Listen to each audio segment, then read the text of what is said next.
অনির্দিষ্টকালের জন্য আসাম আগরতলা জাতীয় সড়ক ও রেল যোগাযোগ ব্যবস্থা বন্ধ করে দেওয়ার সিদ্ধান্ত অব্যাহত রাখল টিআইএসএফ। ছাত্রছাত্রীদের পরীক্ষা কেন্দ্রেও যেতে দেওয়া হবে না বলে রবিবার এক সাংবাদিক সম্মেলনের মাধ্যমে জানান। আগরতলা মানিক্য কোর্টে সাংবাদিক সম্মেলনে টিআইএসএফ জানান, ককবরক ভাষার প্রশ্নপত্রের উত্তর রোমান হরফে লেখার দাবি নিয়ে ছাত্র সংগঠন টিআইএসএফ সোমবার থেকে অনির্দিষ্টকালের জন্য জাতীয় সড়ক অবরোধ করার সিদ্ধান্ত নিয়েছে। একই সঙ্গে ঘোষণা দিয়েছে রেললাইন আটকে দেওয়ার। তবে এর আওতায় বাইরে থাকবে অ্যাম্বুলেন্স, ফায়ার সার্ভিসের গাড়ি, দুধ ও পানীয় জলের গাড়ি সহ বিয়ের গাড়ি। এদিন ছাত্রছাত্রীদের পরীক্ষা রয়েছে। পরীক্ষা কেন্দ্রে ছাত্রছাত্রীদের যেতে দেওয়া হবে না বলে জানান টিআইএসএফ এর নেতৃত্ব। সাংবাদিকদের এক প্রশ্নের উত্তরে বলেন, ছাত্রছাত্রীদের স্বার্থে যেহেতু এই আন্দোলন, তাই তারা ছাত্রছাত্রীদেরকেও পরীক্ষা কেন্দ্রে যেতে দেবে না। এই উত্তরের পর জানতে চাওয়া হয়, তাহলে ছাত্রছাত্রীরা যদি ফেল করে তাহলে এর দায় কে নেবে? পাল্টা উত্তরে তারা জানান, যারা পরীক্ষায় বসবে তারা রোমান হরফে লিখতে না পারলে তাহলে তারা যখন ফেল করবে তখন তার দায় কে নেবে? ছাত্রছাত্রীদের ভবিষ্যৎ নষ্ট হবে।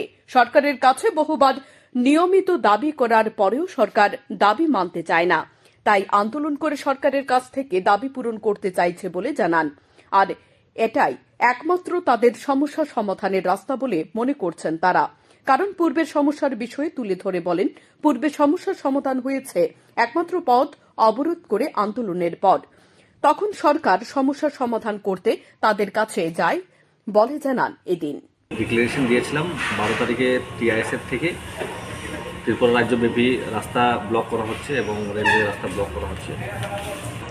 আমরা এখানে শুধু অ্যালাউ করছি ফায়ার সার্ভিস, অ্যাম্বুলেন্স, তারপর বিয়ের গাড়ি, আরও দুধের গাড়ি আর জলের গাড়ি থাকলে আমরা ওদেরকে অ্যালাউ করি।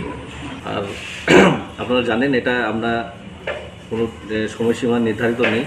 যতটুকু অবধি না আমাদের কোনো সলিউশন আসবে, আমরা ওই টাইমের অবধি আমাদের এই বন্ধটা থাকবে। রোড ব্লকেজ করা বা রেল বন্ধ করা, এটাই কি সমস্যার সমাধান মনে করছেন? আমরা সমস্যা ভালো করে সমাধান করার জন্য অনেকবার আপনারাও দেখেছেন টিবিএসসি বোর্ডের সাথে যেটা নিয়মাবলী থাকে, যেটা নিয়ম থাকে, ওইটাতে আমরা গিয়েছিলাম, কিন্তু কোনো সলিউশন পেলাম না। আর আমাদের এটাই আমরা দেখি, বিগত কয়েকদিন আগে কোয়াই দর্শকদের মেমোরিয়াল কলেজে যে কিছু একটা ঘটনা হয়েছিল, তখন আমরা অনেকবার পুলিশের কাছে যাই, আইনের কাছে গেলাম, বিভিন্ন প্রফেসর যে আছেন ওই প্রিন্সিপালের কাছেও গেলাম, কিন্তু কোনো সমস্যার সমাধান হয় না।